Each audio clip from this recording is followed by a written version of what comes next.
दोस्तों, आप सब लोग बढ़िया होंगे, स्टॉक मार्केट से अच्छा खासा पैसा कमा रहे होंगे। विप्रो का Q1 का रिजल्ट आया कल।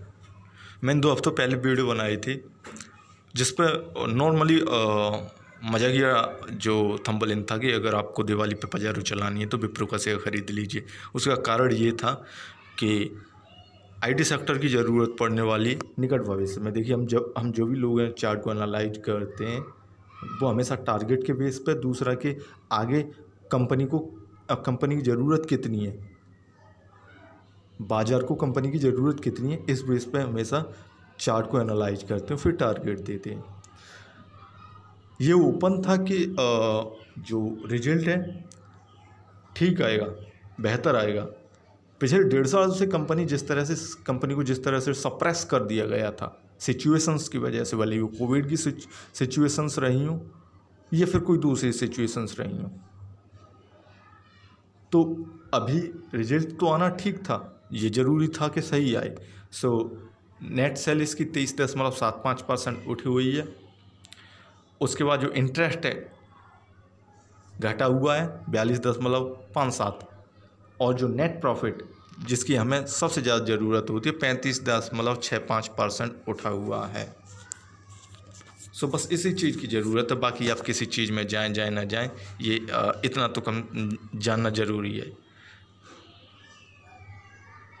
तो इसका मायने कि विप्रो में नेक्स्ट फ्यूचर में थोड़ी बहुत प्रॉफिट बुकिंग होने के बाद ये स्टॉक दोबारा से फिर मूव अप करेगा। मूव अप कैसे क्या करेगा, चलिए चार्ट पर चल के देखते हैं कि इसके टारगेट क्या हो सकते हैं, ठीक ना। ये तो इसका केवल रिजल्ट ही रिजल्ट रहा।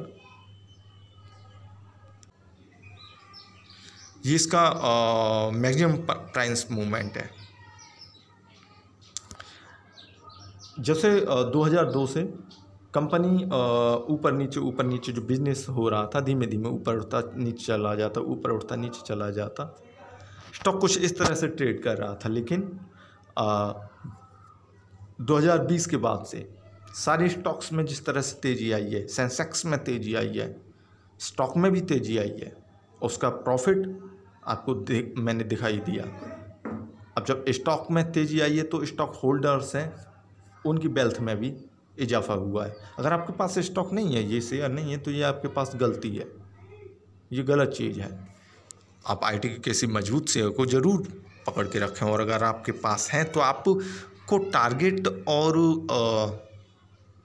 प्रॉफिट बुकिंग 2 चीज़ें हैं, इनसे मतलब होना चाहिए कि आप प्रॉफिट बुकिंग कब कर लें और कितनी कर रहे हैं, और दूसरा टारगेट क्या है, कब तक टारगेट हिट हो रहे हैं तब तक आप स्टॉक के साथ रहें, और फिर अपना प्रॉफिट स्टॉक में छोड़ जाएं। अगर स्टॉक मूव नहीं कर रहा है तो प्रॉफिट अपना छोड़ जाएं, बाकी अपना पैसा निकाल ले जाएं। बहरहाल ये तो था मैक्सिमम प्राइस मूवमेंट इसका 2 हफ्ते पहले तक का, और जो टारगेट करंट मार्केट प्राइस थी 545, अभी 570 से ऊपर चल रही। तो अभी के चार्ट पर चलते हैं। 545 पर मेरी वीडियो पब्लिश होने के बाद स्टॉक 580 तक इसने अपना हाई मारा। फिर उसके बाद इसमें अभी प्रॉफिट बुकिंग चालू है, थोड़ी बहुत प्रॉफिट बुकिंग हो रही है, होने दीजिए। बेस है इसका, मेरे ख्याल से अब प्रॉफिट बुकिंग नहीं होगी, क्योंकि इसने अपना पिछला जो हाई है वो टच कर लिया, जो इसने 16 जून 2021 को बनाया था। अभी पिछले हाई को इसने टच कर लिया, प्रॉफिट बुकिंग ख़त्म। में भी हो सकता है कि थोड़ा बहुत हो, लेकिन अब नहीं होनी चाहिए, क्योंकि इसने क्लोजिंग भी उठ के दी है। अब वो 5 दिन की प्राइस मूवमेंट पे देखेंगे, लेकिन यहीं से कहानी ख़त्म नहीं हो जाती। इसके लिए हम इसके 3 महीने की प्राइस मूवमेंट पर चलते हैं, ताकि हम क्लियर देख पाएँ कि इसके टारगेट आगे क्या होंगे। अगर इसमें ठीक है प्रॉफिट बुकिंग ख़त्म, तो फिर इसके ऊपर के टारगेट क्या होंगे। अगर आपके पास स्टॉक नहीं है तो अभी भी सस्ती कीमत पे है, आप चाहें तो धीमे धीमे करके या मंथली बेस पर जैसे चाहें वैसे खरीद सकते हैं, और ख़रीदें तभी जब स्टॉक ऊपर उठ रहा हो। स्टॉक नीचे गिर रहा हो तब मत खरीदिए, फंस जाएंगे आप। जैसे कि 580 पर जिसने ख़रीदे होंगे शेयर्स, वो घाटे में हैं अभी, लेकिन 540 पर जिसने ख़रीदे 545 पे, वो प्रॉफिट में है। तो स्टॉक जब ऊपर चढ़े तभी खरीदिए, स्टॉक जब नीचे आए तब मत खरीदिए। बहरहाल अगर आप में इंतज़ार करने की क्षमता है, पेशेंस करने की क्षमता है, तो आपकी मर्ज़ी, कभी भी उठा लीजिए। 14 जुलाई को Q1 का रिजल्ट आने के बाद या इससे पहले लोगों में जिस तरह से उत्सुकता होती है कि हम फलाने स्टॉक को ख़रीद लें, फलाने स्टॉक का रिजल्ट आने वाला है, और फिर उस लिहाज से स्टॉक ऊपर की तरफ उठ जाता है। ऐसे में शेयर कभी नहीं खरीदनी चाहिए, स्टॉक कभी नहीं खरीदनी चाहिए। वो लोग गलत होते हैं जो ऐसे टाइम पे शेयर खरीदते हैं। शेयर तब खरीदिए जब बाज़ार को कंपनी की ज़रूरत हो, उसके प्रोडक्ट्स की ज़रूरत हो। स्टॉक में जब मूवमेंट आएगा उसका तो प्रॉफिट आपको खुद ही मिल जाएगा ना।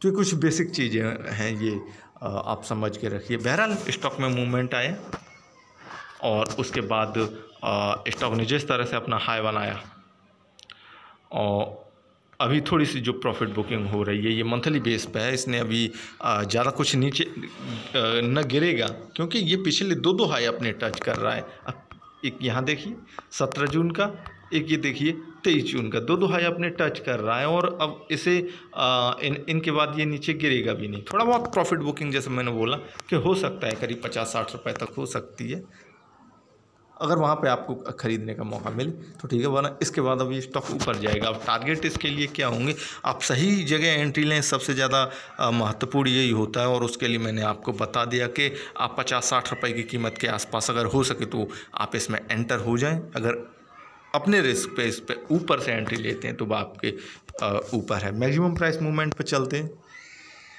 इसका मैक्सिमम प्राइस मूवमेंट बड़ा कमाल का है, यहाँ पर तो देख नहीं रहा।